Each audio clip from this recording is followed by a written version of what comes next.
വാർത്തകൾക്കും വിശേഷങ്ങൾക്കും Malayali online subscribe ചെയ്യൂ. എല്ലാ വാർത്തകളും മുടങ്ങാതെ ലഭിക്കാൻ ബെൽ ഐക്കണിൽ ക്ലിക്ക് ചെയ്യൂ.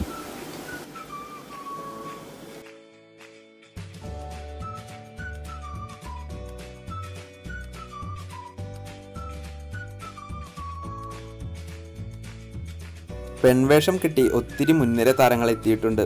കമൽ ഹസൻ, വിക്രം, ദിലീപ്, ജഗതി, ഇന്നസെന്റ്, ജയറാം തുടങ്ങിയവരുടെയൊക്കെ പെൺവേഷങ്ങൾ ശ്രദ്ധേയമായിരുന്നു. അടുത്തിടെ മമ്മൂട്ടിയുടെ പെൺവേഷവും സോഷ്യൽ മീഡിയയിൽ വൈറലായി. ഇപ്പോഴിതാ മറ്റൊരു മുൻനിര നടൻ്റെ പെൺവേഷവും സോഷ്യൽ മീഡിയയിൽ വൈറലാകുന്നു. 80കളിലെ സുന്ദരിയായൊരു നായിക എന്നല്ലാതെ ഇതൊരാണാണെന്ന് ആർക്കെങ്കിലും പറയാമോ? എന്നാൽ അതാണ് സത്യം.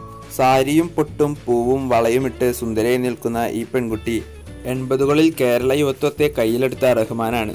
ഇത്തിരി പൂവേ ചുവന്ന പൂവേ എന്ന ചിത്രത്തിലാണ് റഹ്മാൻ ഈ വേഷത്തിലെത്തിയത്. അന്ന് റഹ്മാൻ മമ്മൂട്ടിക്ക് വെല്ലുവിളിയാകും എന്ന് പലരും പറഞ്ഞിരുന്നു.